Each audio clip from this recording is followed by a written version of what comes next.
Hello and welcome to Crucible of Words for more dedicated legacy action. Today I'm playing my beloved Green-Black Turbodepths. This is a deck that I've spent obviously a lot of time on and probably have more reps on than anyone else in the world, to be honest. I have literally thousands of reps with this deck. The aim of the game here is making a Marit Lage and turning it sideways. So, we use Dark Depths, we either remove all the counters with Hexmage and we get a 20/20, or we make Thespian stage into a copy and it doesn't have counters, so we get a 20/20 that way. We've got tutors to make this happen, so we've got the crop rotation and we've got the Sylvan Scrying. We've got fast mana in Elvish Spirit Guide and Lotus Petal to power it out. A nice suite of hand disruptions. We've got 7 discard spells here and a couple of protection spells in the form of Not of This World and the flexible Disruptor Flute, which can be naming Wasteland like a Pithing Needle, or it can be naming like Swords to Plowshares to make it so they can't cast it. And we have 4 Pithing Needles for naming Wasteland, Caracas, that sort of thing. We've got some silver bullets in the land, things like the Ghost Quarter, which can be used to blow up a Wasteland or a Caracas. Sejiri Steppe to protect our creature, Bojuka Bog to do graveyards, and then Boseiju, which we can tutor with the Sylvan Scrying, which then allows us to blow up like an ensnaring bridge, or can also blow up a wasteland if we need it to. Once Upon a Time just smooths out our opening draws, and I've been very happy with this particular list. My current win rate on it is about 67%, I think, but it does have some pretty polarizing matchups. Sideboard-wise, we've got 3 Faerie Macabre, 3 Collector Ouphe, and 3 Sylvan Safekeeper. So these are things that we can find off of Once Upon a Time that help in certain matchups, and you can work out which matchups they're for by the nature of what the cards do. We've got 4 Abrupt Decay, which is the best answer, which deals with Blood Moon, Mages of the Moon, Harbinger of the Seas, Ensnaring Bridge, Opposition Agent, anything we need to deal with, this deals with it. And because we have the Spirit Guides, Lotus Petal, and this Fetch Land mana base, which means we can get basics, we're very good at casting this underneath the Blood Moon effect. We've also got a couple more Not of This World for when we need to protect our creature. That is the list we're playing today. This is the one I also played at Eternal Mania. I've been really liking this list a lot. And if you'd like some more details about it, you can check out my Patreon linked in the description. You can become a member of one of the tiers, which gives you access to a big guide about this, as well as other articles I write. But if you just want the guide, you can also buy that for just $4 on my Patreon, which comes with a big sideboarding guide as well. All right, without further ado, let's make a 20/20 and smash our opponents around the face with it. If you are looking to buy some Magic cards, not only does 3for1 Trading have a wonderful online store linked in the description of this video, but they will also have booths at upcoming events. MagicCon Atlanta from the 26th to 28th of September, Eternal Weekend Pittsburgh from the 9th to the 12th of October, and Spiel 25 in Essen from the 23rd to the 26th of October. Whether you're looking to sell off cards you don't need or add more to your collection, 3for1 Trading has got you covered. We are on the play for the first round. We've got some interesting tools here, including this Once Upon a Time. This does give us access to Dark Depths. This can do a lot of work too, and we can pick apart our opponent's hand. We're going to try this one out, and we're going to have game into a lot of things with a hand this versatile. So we begin with Once Upon a Time. See what we can pick up here. I like the Urborg. This gives us a turn 2 Marit Lage if we want it. So I will take this, and we will Thoughtseize our opponent. Okay, what do we have here? Nothing that matters to us, which is good news. So next turn we just make the guy. That seems good. So what are they doing on their turn 1? Nothing that matters. I guess we take the... Is the Fleshraker or the Thought-Knots here? I'm not wholly convinced it matters either way. I'll take the Fleshraker, because we're just going to make a 20/20 next turn. Now if our opponent wastelands us, then that can be a little bit awkward. But then they're setting themselves back as well. So there is the Eye of Ugin. So we play out this Bayou. Tap this for green. We will crop rotate this away. Go and get Dark Depths. Play this. I'll remove the counters now so we can play around Wasteland. Our opponent has to draw one of their Kozilek's commands right now, or they die. They do not have it, and they die. Excellent. So, we care about a selection of things that we can answer with a selection of cards. So, Wasteland is something our opponent has, but first off, we don't need a Bojuka Bog in this matchup, so that can just go. We also don't need a Sejiri Steppe because they're not playing coloured spells to interact with us. Duress does hit the Kozilek's command, which is one of the cards we care about. The Inquisition of Kozilek also hits it. So our discard looks pretty reasonable here. We need to protect our creatures as well. The Disruptor Flute is slightly too expensive here. So we're getting in some Not of This World, beating them with their own Eldrazi tactics. And we're probably going to get rid of these Once Upon a Times. That gives us access to a couple of Abrupt Decays. Actually, we want 3 Abrupt Decays for this. Alright, we're going with this. We want a couple of Abrupt Decays so we can deal with the Chalice of the Void. We can also remove all the counters from the Chalice using our Vampire Hexmage. What does this opening hand do? I tell you what it doesn't do, and that's cast anything other than Pithing Needle. So we need to send this one back. Our deck mulligans quite a lot, but that's okay. So this doesn't have a route to the combo, even though it has one of the combo pieces. So we need to mulligan this one. So this is turn 1 Thoughtseize, turn 2 Sylvan Scrying, turn 3. Like, this is slow. It is quite slow here. But it has a little bit of protection, and it has a Thoughtseize. I think we have to keep it. We just don't like it very much. And the fact we have to put 2 cards back is a lot. Okay, I think we get rid of the Thoughtseize here, so we can play around the Wastelands. Because the Kozilek's command requires our opponent to hold mana up, so it becomes a lot more obvious when that's the line our opponent's playing. And now we have the answer to Kozilek's command as well. Pithing Needle, we will name Wasteland here, and we'll pass. Ancient Tomb, we're probably going to see some sort of monster here. I thought not see it, so we're going to lose the Sylvan Scrying. That is a bit of a blow. But our deck is dedicated to finding Dark Depths. That's what our deck does. So we should be able to find something else. It depends how much pressure they give us. Okay, so this is A-okay with me. So we can play out this Urborg. We have a 20/20 next turn protected through Kozilek's command. We don't want to see the guy that blows up Pithing Needle, whose name I can't remember. Right, this is going to be a Flesh Raker. That's fine.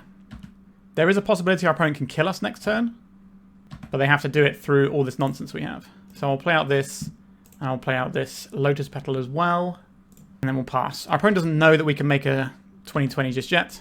That's a Secluded Courtyard. I think we are odds on to win this game. So this looks like a line breaker, sure. So they have played a land this turn.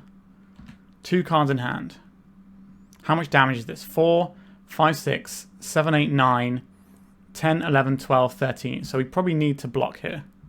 We have protection if they have a Kozilek's command. So we've got our Dark Depths out of our deck. So now we make a copy. The Dark Depths can tap for mana because of the Urborg. We keep the one without counters on here. It's a very important stage of the clicking process. We block the biggest guy. If they have a Kozilek's command, they are dead. If they have 2 Kozilek's commands, they're not dead. Oh, they are dead now. Cool. There is no way our opponent can win this game. 20 damages, please. Eldrazi's are big monsters. Marit Lage is the biggest monster. Okay, a pretty clean 2-0 there against Eldrazi. I quite like the Eldrazi matchup. When they used to be green Eldrazi, it was a lot worse because they would hold their mana open more, and they would have things like the Microspawn, which just get them more answers to your Marit Lage. Now they're just an aggressive red deck. You basically just have to care about Wasteland and the Kozilek's command, and they're quite easy things to deal with. And generally speaking, the Eldrazi deck is not clocking you until turn 4-ish, so you end up with enough time to make your Marit Lage. On to round 2. This hand has a potential for a turn 2 combo with Wasteland protection. I'm going to keep this. Alright, a Magus of the Moon. That is a bit of an issue for us in game 1. Try and throw our opponent off the scent here. And then we just play out just a Lotus Petal and make ourselves look like a different deck. I want to see a little bit more of our opponent's deck before we skip this one up. Our game 1 against Magus of the Moon specifically is not good because we don't have removal spells in our deck. But we can beat Blood Moon, actual Blood Moon, because we have things like Boseiju in our deck. Okay, Volcanic Fissure, Soulguide Lantern, sure. If I have to go to discard, then I'm just going to scoop it up. Yeah, we're just going to scoop this one up. Okay. So our opponent's definitely going to keep in their Blood Moon effects because they're like, okay, our opponent just lost a Blood Moon. Which means we brought in the Abrupt Decays. So we don't really need Bojuka Bog, Sejiri Steppe, and these Not of This World. Our opponent sometimes might have access to things like Dead and Gone. That is something to be aware of. But our discard spells, so Inquisition of Kozilek can hit all the Blood Moon effects, but we don't actually care about the Blood Moon effects because we use their Blood Moon effects as our combo piece. This is one of our actual best matchups, believe it or not. A lot of people think on paper this would look bad, but in reality, it's okay. We don't really need this Disruptor Flute, actually. I'll have one Not of This World as a Miser, I think. Although the Disruptor Flute can answer some scary things too. And we can just name Gone, so they can't cast it. Alright. Stick with what I have in my sideboard guide after many, many goes playing this. But yeah, this is one of the better matchups for the deck, which a lot of people would think is counterintuitive because they're like, oh, they got loads of Blood Moons. But a single Blood Moon effect is very easy to beat and often helps you win the game. So this is turn 1, Thoughtseize our opponent. Turn 2, Sylvan Scrying. Turn 3, no, we can do better than this. It's a bit slow. So this needs any tutor effect, and we're good to go. So that's 12 draws that just win us the game with this hand. And we get to play around a little bit. I think we can still do better. Well, this Once Upon a Time is going to have to do a lot of work, isn't it? No, I think we're going to 4. Okay, this one is fine.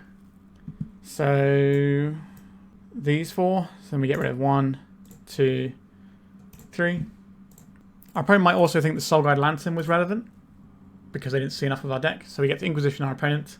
What do we have here? Chalice of the Void, Chrome Mox, Sundering Eruption, Fable and Mirror Breaker. They have the One Ring, which can be irritating, but we can deal with that. It's the Chalice of the Void here, so we get to resolve our crop rotation. There's no moon effects there. If we draw Dark Depths or Urborg, we can win the game pretty soon. So down comes a Chrome Mox, under it goes a Sundering Eruption, Ancient Tomb is going to be the Fable. Yep. A Verdant Catacombs. I'm going to play this one out in case we need to fetch, because we might need to get a basic land if our opponent plays a Blood Moon. And the basic land you probably get here is the Swamp, because we have more green sources because of the Elvish Spirit Guides. So it's easier to get an Abrupt Decay going. We could lose this one because we did mull to 4, which is a little bit unfortunate. Now we're getting attacked by the Goblin Shaman. I imagine they're just going to play the One Ring this turn and start gaining loads of cards. One of the most annoying things the One Ring does against us is the fog effect. So if our opponent's going to fog with this One Ring, that's alright for us, because they're doing it on this turn, not on a turn where we're trying to attack them for 20. But it depends what other follow-ups they have available. Okay, so this means that we are casting a crop rotation in response to this Chalice of the Void. This gets us a Dark Depths.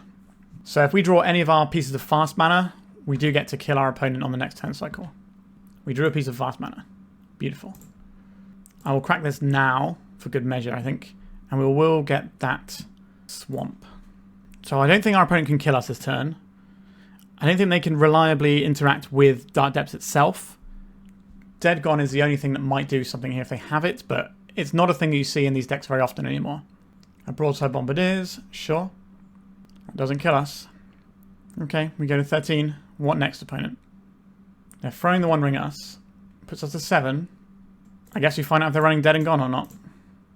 They are not, so we managed to kill them. Or they might be running it, but it didn't matter. So we mulled to 4 against this matchup and still won. Now, our opponent didn't necessarily know what the matchup was about, which is something. So I'm pretty happy with how we've sideboarded. Let's go back in again.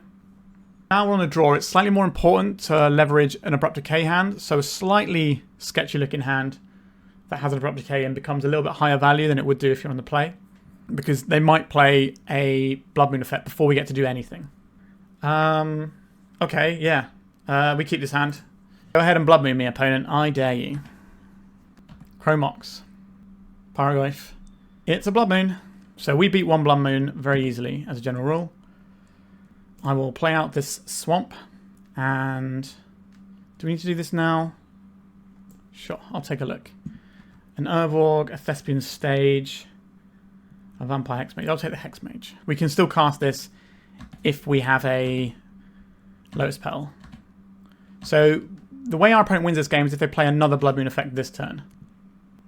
And then it forces us to have to Abrupt Decay again. Broadside Bombardier. So we have this game won now. Because we play the Dark Depths, it comes in with no counters. And then our opponent's turn, we can just Abrupt Decay the Blood Moon. If they play a second Blood Moon, we blow this one up in response and get our friend. And we also have the Lotus Petal here as well if we want it. This is a matchup that's sort of in the 80+% range. It's very good for us. Ideally, our opponent taps out for something here that isn't the One Ring. Blow out the Blood Moon, and we win the game. So, like I said, a very good matchup, and our opponent enables us. And we know that that's what they're doing, and their clock is a lot slower than ours, so we can afford to take a slightly slower game than normal and have the protection or the interaction. Like, the hand we kept was, like, pretty medium at best, but we had the Dark Depths, which is the thing you have to have.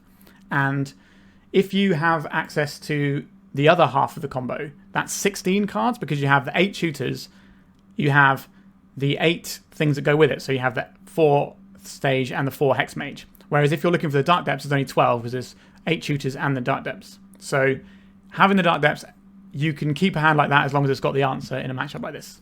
All right, on to round 3.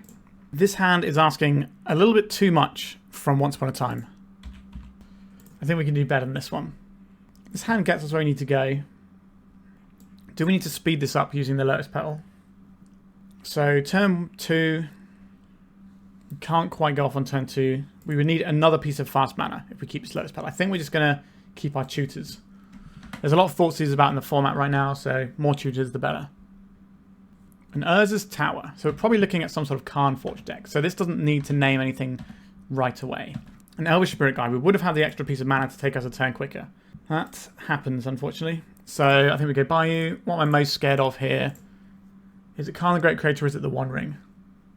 I think it's the One Ring. It is awkward though because Karn can go and get an Ensnaring Bridge. Now we do have the ability to go and get the Boseiju with the Sylvan Scrying. Alright, so we're on Cloud Post. That's a little bit slower in the Mystic Forge deck, so that gives us a bit more time. Let's go and get ourselves a lovely little Dark Depths. So next time we have the combo, and our opponent might not know we have the combo because part of it is tied up in this Spirit Guide. The One Ring is the sort of thing they can play that can slow us down a turn, but they're not going to play it unless they know they just want the fog. They can also hold open for the Kozilek's command. So if we crop rotate this, so we can crop rotate both of these into Stage and Urborg and go. So we do get to Inquisition as well here. So let's just check that the coast is clear. Oh, a big bag of nothing there, opponent. Okay. I'm a big fan of a big bag of nothing. If they immediately draw Kozilek's command, and that sucks for us. But I'm happy to take the shot here. The Glimmer Post can put them above 20 life. But they might not want to do that just yet. They do want to do that, okay. That means we have to hit them twice, which is annoying. Right, so let's crop rotate this one away. We'll go and get a Thespian stage. And then we will crop rotate this one away and get an Urborg. And then it's Marit Lage time. So our opponent will probably play the One Ring next turn, which gives them another turn cycle. Place one out, you can exile your graveyard, it doesn't matter. So this turn is probably Glimmer Post into the One Ring.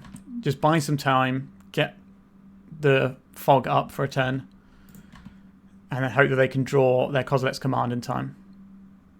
Sink into Stupor is also a card that might be in their deck, since it looks like they're on the blue build. Not of this world would be a nice draw. We did not draw Not of this world. I will play out the Catacombs and leave this in hand. Alright, opponent, you've got a turn here. Can you draw what you need? They can probably play a Karn and activate it to get an Ensnaring Bridge this turn. But they did not, and we win the game. Beautiful stuff. Okay, so the Sejiri Steppe does have use because they have a bunch of blue spells that they're going to try and use to bounce our guy. So we have a bunch of things we want access to here. So even Collector Ouphes have some text. They're good against the One Ring, but the rest of their deck isn't really that activated ability heavy in terms of artifacts. Because they're not like the Karn Forge decks where they spew out a bunch of stuff and have to keep tapping them. So what do we not want here? Our opponent probably has 4 Force of Wills in their deck as well, which is an important thing to keep in mind. I think we will get rid of some Once Upon a Times for Not of This World's. And then we probably don't have room for the Safekeeper here, and we want these 4 Abrupt Decays. Because we need to be able to blow up Ensnaring Bridge. Do we need all 4 is another question. I think these stuff to shut down Karn and the One Ring makes a lot of sense. The Bojuka Bog is not a card we need, so that gets us an Abrupt Decay. We do need the Sejiri Steppe. The Ghost Quarter does some work sometimes. The Boseiju is obviously great here. The Inquisition of Kozilek, like I said, these hit the Kozilek's command, which is a bit of friendly fire there with Inquisition of Kozilek's hitting the Kozilek's command. So if we want any more things, we probably need to trim on fast mana. So we can get rid of a Spirit Guide for a second Decay. That gives us 2 Decay and a Boseiju to get through potential Ensnaring Bridge lines. That seems enough. So the Cloud Post deck has picked up a little bit lately, but it's still like less than 1% of the meta. So I don't have a fully detailed sideboarding metrics for it. I've probably only played against it like 10 times this particular iteration of Cloud Post. This is a turn 3 combo with protection. Okay, I'll keep that. And we have an answer for an Ensnaring Bridge. It seems like a good place to be. This could be like a Chalice on 1. Sure, we don't need that to win the game. I will play out this Urborg. This does allow them to tap their Ancient Tomb without taking pain, but I don't think that's going to be an important part of how this game plays out, because we're trying to hit for 20. Now, they can gain life with Glimmer Post, which sometimes changes how things go. A Vampire Hexmage, you say? I will play out Vampire Hexmage. Are they on a Force of Will build? They are. Okay, but we still have the combo next turn anyway. We were planning for it to be a turn 3, make a 20-20, not a turn 2, but we drew a thing to go quicker and force cards out of our opponent's hand. Here is Thespian stage. I will also play out the Lotus Petal. There you go, opponent. Glimmer Post. This puts them up to 19, which is not 20. Or not 21, I should say. Okay, so we're going to make the 20-20 here. We can beat one Kozilek's command, but all of our discard is turned off, so the situation doesn't get much better than this for us. Also, if they do a big Kozilek's command, hoping that they're going to get some tokens out of it, this counters the whole spell. Well, not of this world, this Kozilek's command. Just Eldrazi spells fighting one another. Do they have a second Kozilek's command? That's what they need here. We got the GGs in chat, okay. Alright, we are cruising 3-0. Let's go to round number 4. This is the turn 3 with various shades of protection, and we can draw stuff that makes it go faster. I'm going to keep this. So our opponent leads off on, see if we need to Inquisition first, or we can get the Pithing Needle down. If it's... Okay, we're just doing a Tamiyo. That's okay. I think we play Urborg and then Inquisition our opponent. I want to see what's going on over there. Okay, so we're on a blue-white-red Wizards deck. Thundertrap Trainer sees a lot of cards, but we get to see the thing they get, which is actually really helpful for us. So I think we take the Ponder here. Wrath of the Skies is destroy, not exile, so we don't have to care about that one. They can flip the Tamiyo at some point, but they've already taken 1 point of pain, so the -1 of the Tamiyo doesn't impact us. We also know that there is no counter magic. Well, they might have drawn counter magic this turn, but we can be relatively confident that we're not going to get counterspelled. Alright, here is the Thundertrap Trainer. What are you going to dig up? A minor misstep. Okay, that is counter magic, but it's not counter magic we care about, which is delightful. We will Sylvan Scrying. Go and get ourselves the Dark Depths. Was the one card we don't know a Force of Will? It was. Okay, that is somewhat annoying. And what do they get rid of? The minor misstep. Okay. So we don't really care about Tamiyo given the resources we have in hand. So we're going to have time to get where we need to go with this. A brainstorm. So they're flipping the Tamiyo now. We can play the Hexmage and just strip all the counters off of Tamiyo and kill it. Okay. An Elvish Spirit Guide, you say? I would like to cast a Vampire Hexmage, please. No more counters for you, Tamiyo. Let's just cut that right out. It's interesting they didn't try and crack a clue with this on the stack, because maybe they find an answer to it. They get to keep their Tamiyo around. And they're almost certainly cracking a clue anyway. I would certainly give that a go if I were them. Obviously, we don't know all the cards in their hand. Actually, did we know all the cards in their hand? We might have done. 3 mana. So this is going to be a Flame of Anod. So they're going to draw some cards, and that's it. Or they're going to wait on this one. We'll see. Oh, it's a 4th Lingus. Okay. So they're getting the Monarch, and they're going to be drawing some cards. This is a matchup that, with the slightly newer tweaks to my sideboard, I found has improved a lot more. Like, just having slightly more Sylvan Safekeeper makes quite a big difference here. Feels like we are falling behind on this one. Them having that Force of Will that one turn was definitely a problem. Okay, so let's go for a Sylvan Scrying. Can I have? Well, they've got another opportune Force of Will. They do have another opportune Force. That is frustrating. If we play out this Hexmage, it's just going to get killed. And we don't really want that to happen. Okay, we play out the Pithing Needle, then it just gets Flame of Anod. We don't have great options. We just have to take it. So our opponent had to draw 2 clutch Force of Wills. Like, the first one was a little bit more egregious because it was literally just 1 card they had to hope. This time, you know, they were getting the Monarch and digging a little bit. So they had more hits. But that is what happens when you discard people. They can draw what they need off the top. And it happens both ways. Obviously, our Pro's not a discard deck, but the amount of times someone's discarded something from my hand and I've drawn something useful the turn after, you know, you can't moan when it happens against you either. Yeah, the Monarch continues to burn. It's a little Obsidian Fireheart reference for you from the olden days. Okay, this doesn't do anything. We can play out this creature, though. Again, it's just going to die to Flame of Anod, though. There's no point. Our opponent's probably going to finish us off in a few turns. Their clock is not super fast, but it's the fact they're accruing more and more cards. So at some point they're going to end up with a Swords to Plowshares in their hand, and things get a little bit trickier because it's going to be hard to navigate from that position. Alright, they're just going for drawing cards with the Flame of Anor.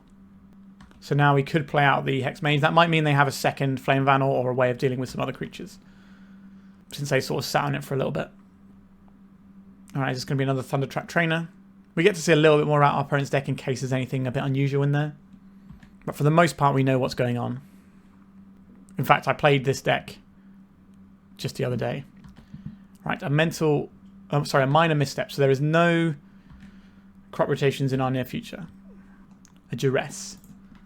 Okay, we're going to play this Pithing Needle out and see if our opponent wants to interact with it, with the intention of this being bait to get this minor misstep out. And then we can Duress our opponent. We don't have to Duress them now, actually. We can wait another turn.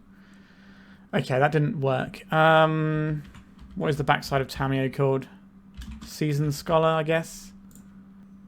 I was hoping that they would try and blow this up. Would try and take this out with a minor misstep. So that our Duress is more likely to resolve. But we're going to save this so we can try and fire it in the same turn we want to cast something else, like a crop rotation or whatever. Alright, so we're going to take a little bash here.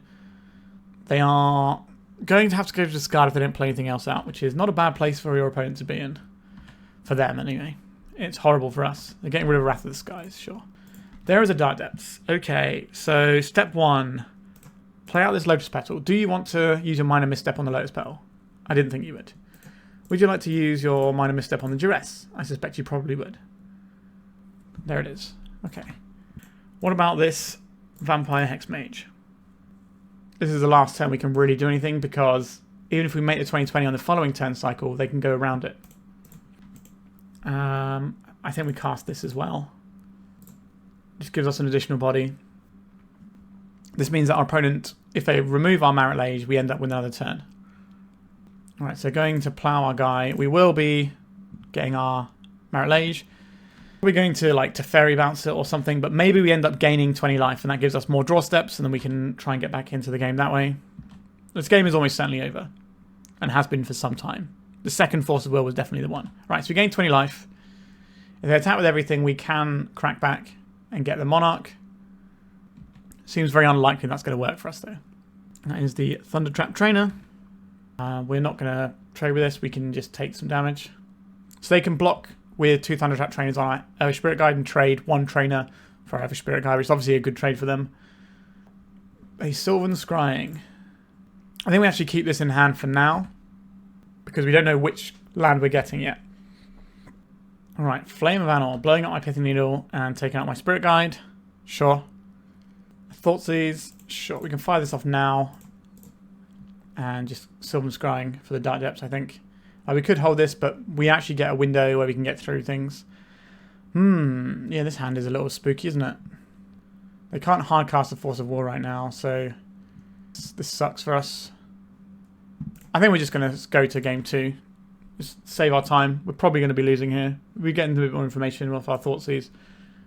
Okay, we've got some good tools to bring in here, though. We've got the Safekeepers, and we've got the Knot of This Worlds. We can also bring in Abrupt Decays if we want to, because these sometimes have Mages of the Moon in them. So there's a bunch of things we don't need. This isn't really a Pithing Needle matchup, and it's not a Bojuka Bog matchup either. So that gets us these 5. If we want Abrupt Decays, they've got to come at the cost of some of these other bits and pieces. We don't actually need the Ghost Core, so that gets us 1 Abrupt Decay. Do we want a second Decay, though? I don't think we do. We're asking a lot from our Not of This World here. Sorry, from our Once Upon a Time. We just need to find a land, and that's probably pretty good. The Safekeeper is like one of the best cards in the matchup. Alright, we'll keep this one. It's kind of got some issues with it, but we want the game to be relatively condensed so our opponent doesn't get many windows to like activate spells and stuff in their hand. And this certainly has the potential to do that. Like, this can find an Urborg, which is great. It can find just a mana source of any description is fine as well, really. Okay, a Thespian Stage. Not the exact one I wanted. So this turn we play out the Dark Depths so that we have access to potential Urborg off the top. At the Eternal Mania event, I think I went 4-0 against white-based control decks across like 2 events. Something along that line. Okay, there is a Thespian stage. And we pass. I would like to be able to get the Safekeeper out, if possible. But we can set ourselves up so we can activate the Dark Depths. And that way, if our opponent only has one answer, we can maybe get through if they tap completely out. Whatever. A Brainstorm. So Urborg is like one of the best draws here, because we can then play the Hexmage, and then we can back it up with Safekeeper with 2 lands in play. And that's really good. Alright, we've got something in the second main phase here. It's a white source. He's doing some pondering. It's just a ponder. Okay. They did not shuffle. That's good to know. A Bayou. Can I resolve my Lotus Petal? I would like to resolve a Sylvan Safekeeper here. So they can go after our Sylvan Safekeeper if they want to. He swords 2 Plowshares. I will sacrifice this Thespian stage to keep it around. That tells our opponent that we have another Thespian stage. And there it is. So we have 2 Safekeeper bubbles. We have 1 Safekeeper bubble here. A Brainstorm.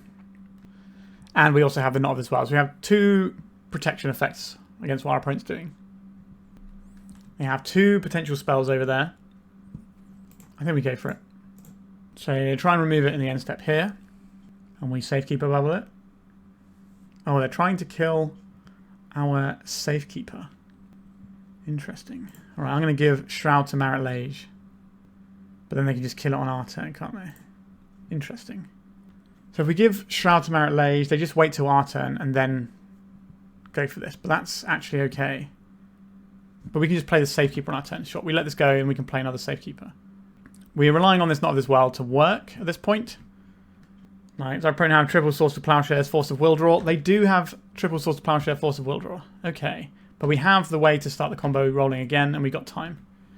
Let's play out this Safekeeper. Start turning it sideways. If we had another land in hand, I would have waited another turn, but the fact that the land we had was a Sylvan Scrying, which meant we wouldn't have enough mana necessarily to do our thing, whereas keeping this in hand means that we can go and get another combo if it fails. Alright, let's draw a Thespian stage, please. An Urborg. Our opponent runs Snapcaster Mage. I'm going to cast this Sylvan Scrying, I think. You got another force? They do not. Alright, we have the Dark Depths. So next turn, we can deploy the Hexmage and the Depths, and then we'll have 2 bubbles of protection from the Safekeeper. I'm not going to attack into our opponent's Snapcaster Mage. We don't need to. They're going to draw some cards at end of turn. If they try and kill our Safekeeper here, I will protect it. They're drawing 2 cards. I think that is the correct way of using that card. We'll protect our Safekeeper here. And they're blown up with a Flame of Anor. Sure. I don't think we can afford to sack this Urborg. 2 cards in hand. Are they good enough? Or are we going to wiggle our way through? There's only 1 Source of Plowshares in their deck. They do have probably 2 Snapcaster Mages. If we draw a green source, we can also blow up a blocker. So they play something like a Tamiyo here. 4 mana. So this is a 4th Eorlingus trying to find an answer. So we'll block with the first strike damage here. Let's make it 2020. And see. We've gone through 3 Swords to Plowshares. So the chance they hit the last one is very low. Alright. Bit of a grind, but we got there. And that all seemed pretty good. So the argument of having another Abrupt Decay on the play is your opponent's slightly more likely to get something like a Magus of the Moon into play. But as you saw, that's not entirely what the game is about. We could trim 1 piece of fast mana for another Abrupt Decay just on the draw. Although the problem with the fast mana is the fast mana helps us play through it. We could just get rid of the Disruptor Flute, but playing Disruptor Flute, naming Source to Plowshares, making it cost 3 more, can you just completely protect your guy? I think 2 Abrupt Decays alongside our discard is enough. Generally speaking, we should be making a Marit Lage that sort of turn cycle anyway. This is a turn 2 Marit Lage with no protection. But it might catch our opponent off guard. And we can draw some protection. Okay, we're going to give this a go. Right, our opponent is a second main phase hipster by the looks of things. Wait, are they keeping 7 without a land? That is a choice. So we now have some protection. So step 1, we play out the Urborg. This way, if we draw the Vampire Hexmage, you've got something. Surprise, our opponent just passed through that whole turn. We got here Tamiyo or a Ponder. It's a Tamiyo, that's fine. We'll get through that in the end. This can like rebuy plows and stuff, which can be irritating. A Thoughtseize. I do like a Thoughtseize. So what is the land we play this time? We're going for a slightly slower run since we drew the Sylvan Safekeeper. We can be more protective about it. So I think we play out the stage and then we can Thoughtseize. Try and stop any sort of shenanigans here. Swords to Plowshares, Mages of the Moon. Which of these do we care about? So next turn we just have the Marit Lage anyway. So we just take the plow and then we deploy a Lotus Petal and we're playing this off the Spirit Guide. I think we are. The Flame Vandal can block the Lotus Petal, but also we don't care that much about it. Now this provides both colours for us. It's a bit more flexible. So pondering, looking for another land. We get to drop the Dark Depths next turn. That gives us one Safekeeper bubble. Okay, so they found the land and they kept the Ponder where it is. They're going to go and get themselves a clue, but in theory these clues shouldn't matter. They're not going to have time to leverage them. Another Ponder, sure. Okay, so they might just be shuffling the pile this time. They just wanted the one card off the top. This is going to flip the Tamiyo, which can get back the Source to Plowshares next turn. But they only have one white source. No point attacking the Tamiyo because it plussed. This one could be tight, but the fact they only have one white source means that we're in a pretty good spot here. They can't fire off two Source to Plowshares. So they would need like a Tamiyo here to chump block for a turn. But then we just get to keep playing lands out. So it's a tough bind for our opponent, truth be told. Right, so this is going to go and get them a white source, then they're going to go minus the Tamiyo, get back the plow. But we already have the onboard answer to this, unless they don't have lightning bolts in their decks. They can't just remove the Safekeeper. Sure. So now we also have a Safekeeper that can attack and kill the Tamiyo if we need to do that as well. A Murktide Regent, you say? Okay. Let's make a 2020. Another Dark Depths, you say? We'll play this one out so we can't be surgical out of having them. We go to attacks. This can go after our opponent's face. This can go after the Tamiyo. We can clear the Tamiyo off the board. They have to chump block here. It's going to be the Thundertrap Trainer. So this is what I mean about Mages of the Moon being quite slow against what we're trying to do here. So they could Thundertrap Trainer, or they could crack a clue. What they really need here is a white mana source before they can do anything, really. Alright, they're cracking the clue. There's a Scalding Tarn. So that is the second white mana source. Now we have two bubbles of protection. So they're actually better off playing like a Tamiyo and then ploughing. There is a Tamiyo, okay. They should plough now rather than waiting until our turn where we can drop a land that we care about losing less. And Abrupt Decay. Well, that's pretty good, isn't it? Okay. Let's Abrupt Decay this. Can't be countered. Marit Lage swings through. Bam! 4-0 so far. One more round to go. And it's a trophy round. So look, 2-0, 2-0, 2-1, 2-1. We're cruising through nicely. Let's see if we can get a trophy. It's trophy match time. We are on the play. What are we doing with this hand?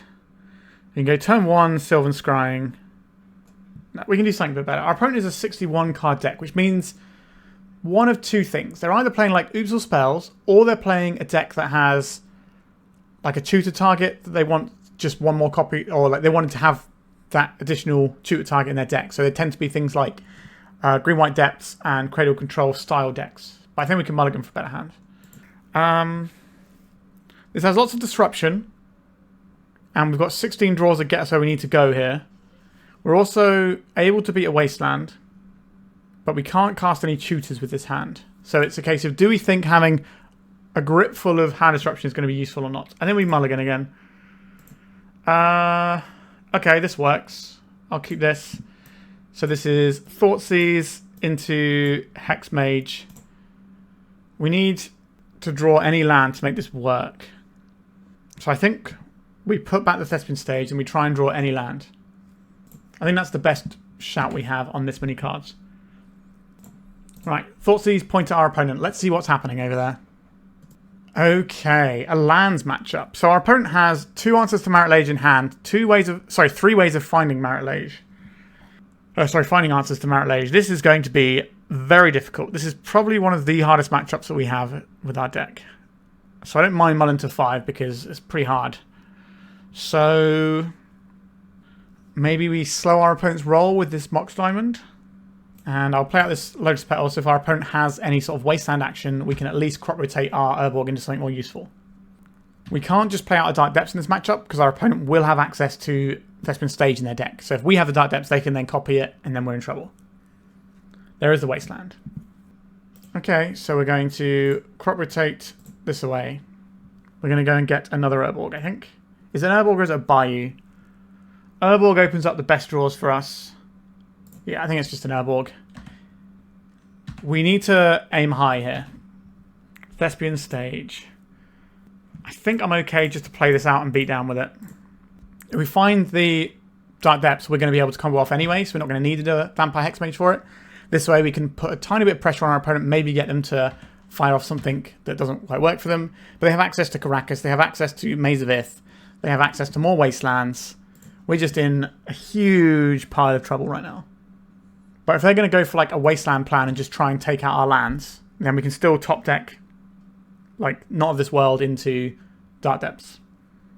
And that works for us. Okay, there's a Wasteland. We're going to lose the Urborg, I think, here. It could go for the stage, but I think the Urborg is the better one here. Our opponent agrees.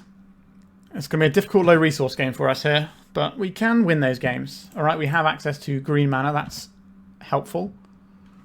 And we've got a clock going.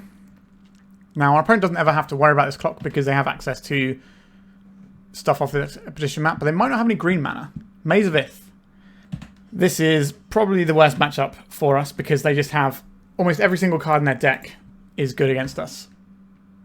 I'm not even exaggerating. They got Wastelands, they got Karakas, they got crop rotations to find these things, they got Otawara, Maze of Ith, just a whole bunch of annoying things.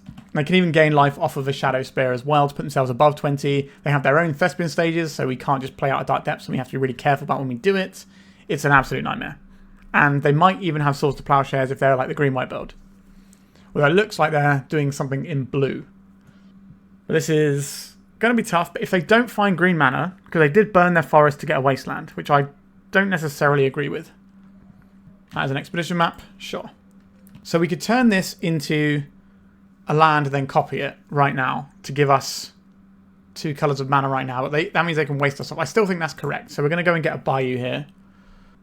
And then we're going to copy this Bayou. If our opponent gets enough mana to copy our Bayou to get themselves green mana, then they're also going to have enough mana to crack the Expedition map, so it doesn't matter either way. That's not the one we wanted. So let's keep our opponent honest with this Maze of Ith. Chances of winning this game are somewhere in the 5% area. Maybe a little bit higher, maybe like 10%. But we have multiple hurdles to get through here. I think this is one of those horrible cast Elvish Spirit Guide games. Not my favourite game to play. Alright, we come in for 0. They're going to crack this Expedition map. So they can just go and get their own Marit Lage if they want. But like our opponent has so many tools, we can't afford to do that. We can't afford to play around what our opponent has, really. We just need to hope they make a mistake, because game 1, this is abysmal for us. Now, we bought in 5 things that protect us from a whole bunch of their things. Because now we get turn cycle where we get to make a Karakas, potentially. Does this Disruptor Flute matter? So if we can copy their Dark Depths. But this was the one of in our deck where playing out the other Spirit Guide looks bad. Obviously, we didn't know our opponent was about to just go for the combo there. Next turn they do. Okay, we're going to attack. Now, there's an Otawara we need to get through as well, which is a lot. But they can't make this turn. But we do get to force 2 damage through. There's a lot going on here. And I'm trying to think several steps ahead, and it all looks bad, unfortunately. So we can make a Marit Lage if our opponent taps out in an awkward fashion. We can stop them getting Thespian Stage as a thing that they get to do. I think that's probably where I want to be here. Because we have a Bayou, which has Thespian Stage's ability. Now, we're still going to need to find some answers to the Karakas if we want to win with Marit Lage. But we could beat down for 2 for 8 turns. And maybe that gets us there. But we know they've got this crop rotation. But they don't necessarily have green mana. They don't have blue mana for this Otawara either, because we cut them off of it by taking the Mox Diamond. It's a funny old game, this one. So there is a Boseiju. That is something they could have used to blow some stuff up, but we've established they need the green mana. So what is this going to find them? A Wasteland is pretty good here. A Yawgmoth. Okay. An Exploration? Sure. So we're going to see something like an Urza's Saga, and they can start getting their beat down on. So you kind of shut this off. A Malevolent Rumble. Okay, which of these would you like? It's probably not the Dark Depths. They chose the Boseiju. So they have a Boseiju ready to go because he's tapped for green mana. But attacking makes a lot of sense now because it forces them to tap down one of their mana sources. They're playing out the Otawara. I guess they don't have access to blue mana. Alright, we may be able to wriggle through this one if our opponent doesn't find a Life from the Loam. Inquisition. This is unlikely to do anything. Is it worth playing? I don't think so. Let's go to attacks. Sure, you can maze the Hexmage. So we can Inquisition and then play out this Lotus Petal so we have access to our Thespian stage. If we want to do that. At present, they can still channel this though. I don't think our opponent's got another spell in hand, but is this getting any better? Okay, I'll play out this Lotus Petal and I will Inquisition, I think. I just don't think this is getting much better. What is your mystery card, opponent? It was a Life from the Loam, we're almost certainly dead. They are Boseijuing our Disruptor Flute. I guess we get a Bayou. And we'll take this Exploration. Okay. This is possible for us to win now. It's looking better than it has done for a while. We do have some things we need to get through. Malevolent Rumble is a pretty darn good draw here. So what do they have? They probably get the Lava Spur Boots here. They did choose the Lava Spur Boots. Could lose the game if they make a mistake here, right? So they copy this. And then they get a 2020. But they don't have the mana to give it haste straight away if we make a 2020 in response. So this one can become a copy of their Dark Depths. We have to do this. So that we have... So we force them to use the Caracas on our guy. It's not ideal, but they can't play Boots and equip Boots. Well, they can, but they don't get to win if they do that, because they die on the backswing. The things we have to do to stay alive here are a lot. Things do get better for us post-board when we have access to a bunch of protection effects. So do you play out the Lava Spur Boots here? They have played out the Lava Spur Boots. So we need to find a way through this. Pithing Needle is a little bit on the late side. So we had to do that. We could have copied the Caracas and bounced this if we didn't need to stop ourselves from dying that turn. Our opponent just has this one, I'm afraid. But we were closer than I thought we were going to get. Like when I saw their opening hand, I thought we're definitely dead, and they certainly used some of their spells in a way that I wasn't expecting.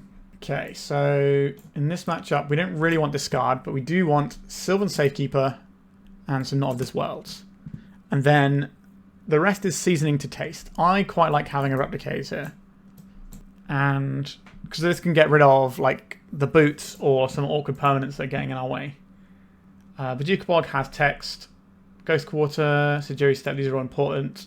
Yep, this is what we're going with. Right, we've got to win 2 in a row to get this trophy.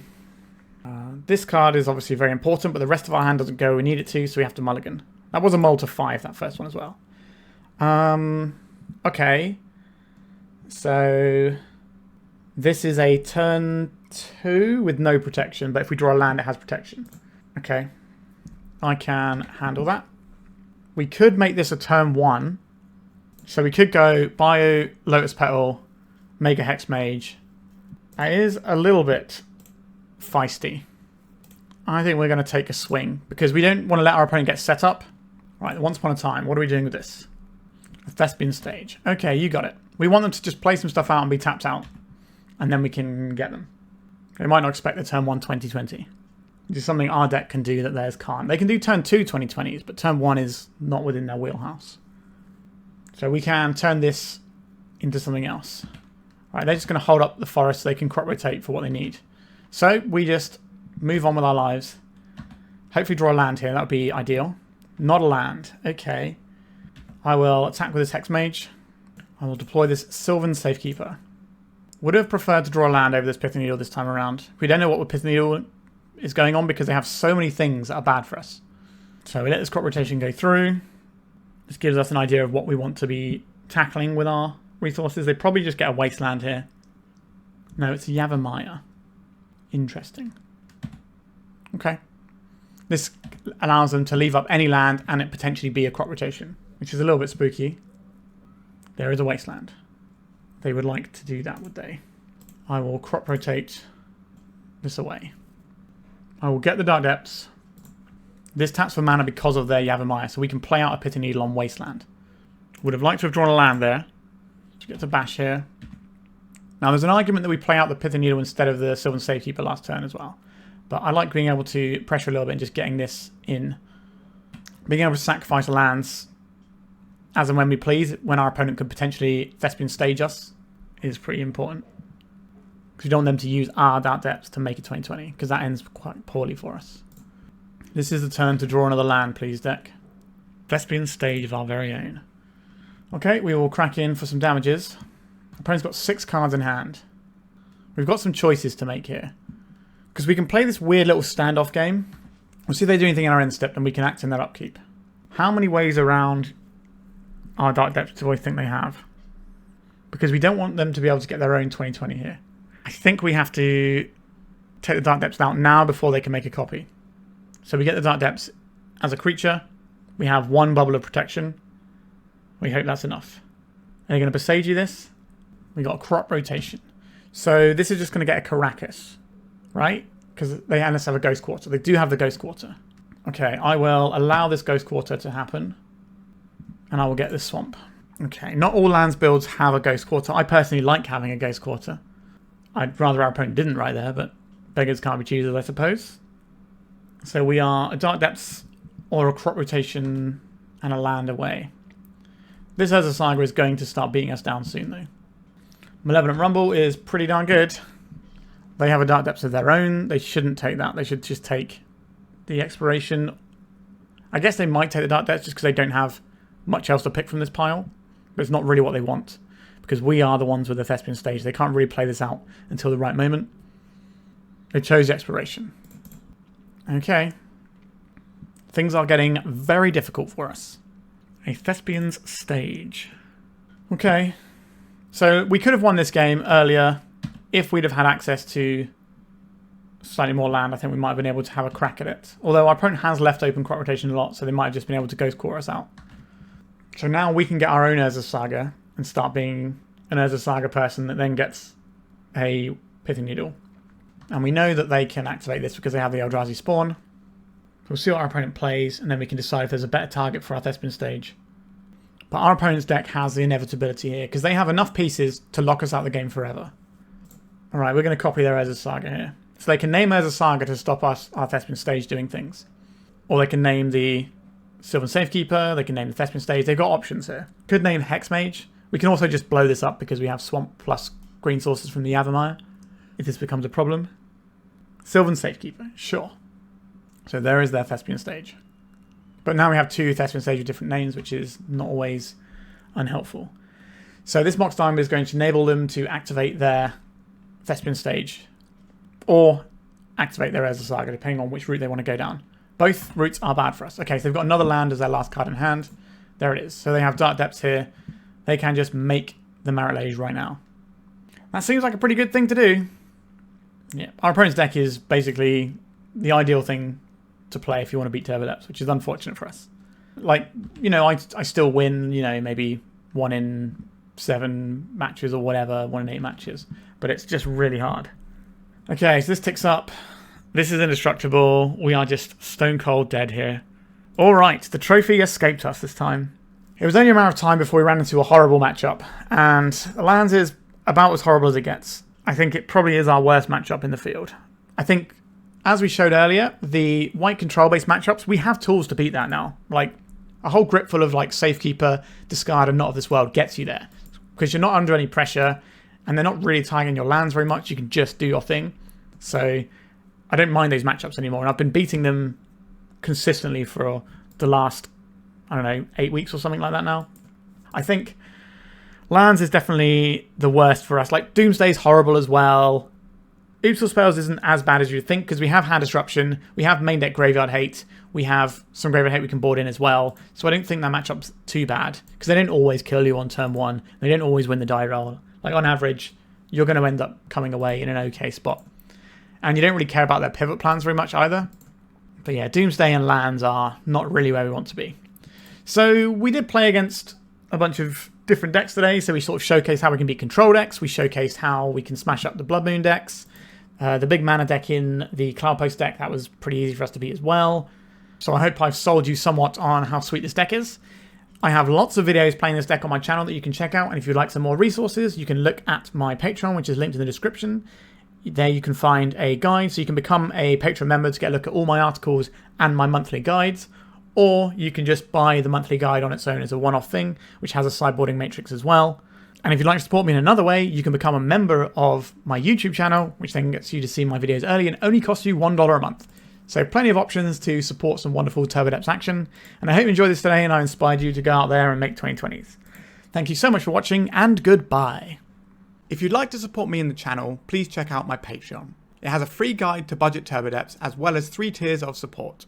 A low-cost one that enters you into my monthly raffle for a free donation deck on the channel, a mid-tier subscription that gives you access to my detailed Turbodepths guide that is updated every month as well as regular articles, and lastly the higher tier gives you all of the above as well as a monthly donation deck for my channel. If you're interested in supporting the channel this way, please check out the link in the description.